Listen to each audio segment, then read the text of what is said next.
Yeah, so just to clarify then, the 3 tracks we're playing tonight, they're exclusive. Yeah, exactly. Yeah, these are the couple of tracks that you have there. They will be on the album. If I Go Away, I originally released that as well as The Investigation, more of a single, and people were jamming it. If I Go Away is lots of people know about that song because of the video. It had got picked up by so many platforms, Rapzilla, 50 Cent's website, This Is 50, and ABC, and CBS, and so many, other outlets had picked that up because of the controversy that was happening at that time between the police being in my video and just different things that was going on.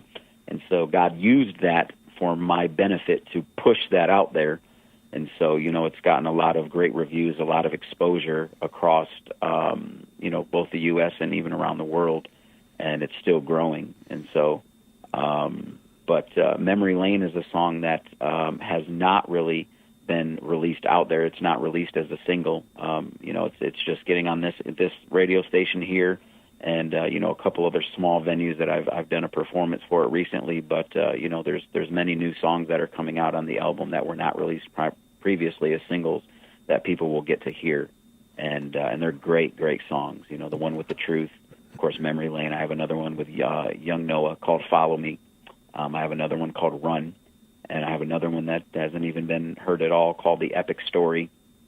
And oh man, see, so we're just gonna... I was gonna say, if I knew that, I'd be playing all of them, man, because I'd be playing all the ones that never been heard before. I didn't know that previously, man. I just picked 3 that kind of hit me hardest when I listened through them all, But they're definitely a lot of emotion on these tracks, man. A lot of emotion and thought that you put into them. That's what I see. Also, like what I did see when you sent the tracks to me was on the genres, like you didn't mind putting that it was kind of like hip hop with pop.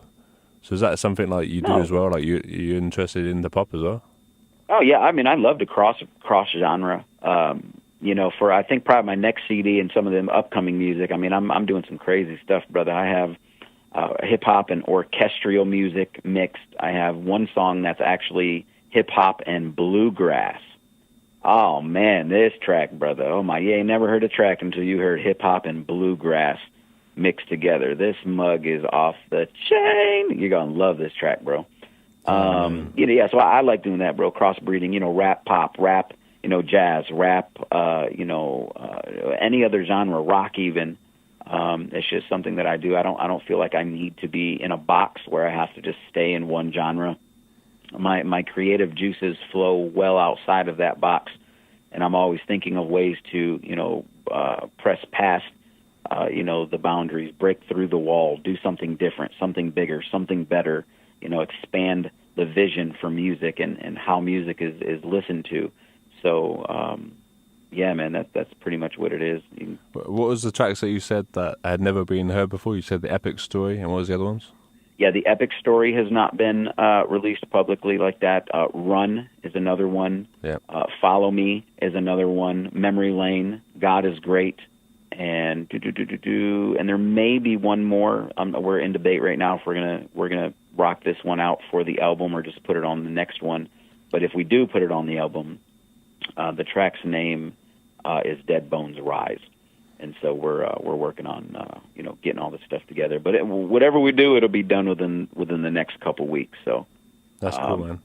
What I've done now is because obviously for tonight a show we have the 2 tracks must be in the 2 that were released already, the 2 singles. But Memory Lane is the last track we're playing, so that's going to be an exclusive.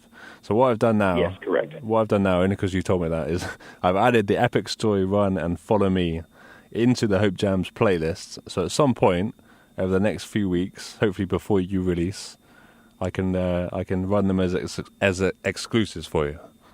Hopefully. Okay. If you're cool with that. No, I'm okay with that, brother. Yeah, we already have things set up to where we're going to put blast out to all kinds of radio and things, man. So yeah, it's fine that it's played on air. That's not an issue. I mean, more exposure is more exposure, and it's music that's supposed to be used to impact and affect people's lives in a very real way, not just something they listen to and walk away and have no no interruption in thought to help them change the way that they're thinking and change the way that they live. So yeah, man, it's all gravy, brother. Go ahead and rock that out in the upcoming weeks. Definitely, man. Yeah, man. Because that's what I listened to him. Obviously, prior to the show, I listened to all of them. I listened to all of them a few times over. I was trying to pick the three that I wanted, and it was the three I picked that hit me hardest. But I mean, they are, like I say, like you've got a lot of emotion in them, and you've there seems to be like a storyboard for each one. Like correct. Each one's kind of got a link to another one. There's a lot of emotion and something of, like I think a lot of people have. Well, certain people would have gone through what's in the tracks. Is that right? Exactly. Yeah. Ah, man. Yeah, I'm as a storyteller lyricist. I mean, that's what I do. That's my passion, is being able to take stories, primarily real life events and things, and put them into songs. Whether it be stuff I've gone through, there's been times where even for Memory Lane. Memory Lane is a song in which I was able to take several different people's stories who have dealt with, situations similar, in that song, and I was able to blend each one of their stories together using different parts of their real life stories and making it into one song. And the song was seamless. It told the story from front to end, and the way that song is done in the music video, even. It's actually told backwards. It's told from the end to the beginning. So nice one, man. All right, what do you say we get into the next track, man? I was about to say, let's get into the investigation. Do you want to introduce it? Yeah, sure. Yeah. The investigation. Oh my goodness, that song is a crossover song. It is for secular and Christian audiences, and that song I wrote to deliver a message of the importance of parents and their influence over their children. As people will begin listening when they hear the song, it's a storyline that talks about a young boy who grew up in a home where his father was in the mafia, and his mother was murdered, and the two boys had grown up together in a home, and followed in the footsteps of their father, who was a leader in the mafia in Queens, New York. And so the whole song unravels this story about these two kids, and primarily this one character named Shaw Diego, who is trying to be like his dad and be like his father.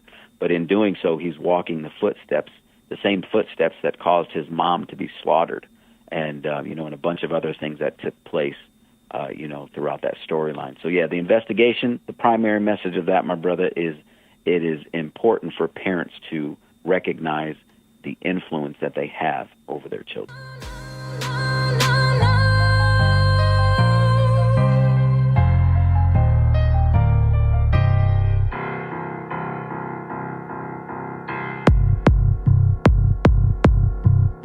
Antonio, I'm sorry for the pain I've caused. I'm sorry, bro. Just so you know, my heart is broke. I killed that man, him and his son. But we can't stay here. They're coming back. They want my head. They want me dead. I hear a noise coming from out back. Oh no, they're here. Come, we need to run. Grab your guns.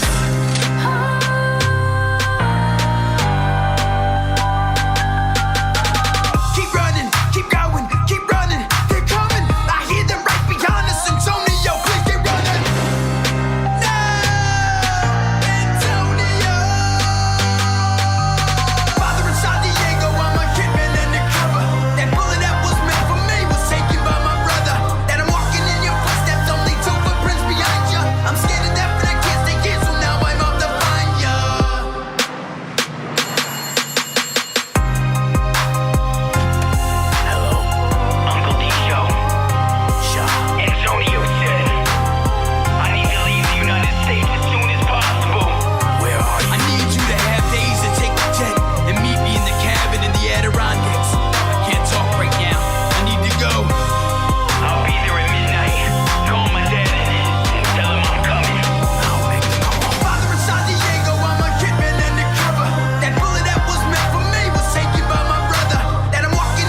Harmini right there. That was The Investigation from a future album called Mixed Messages.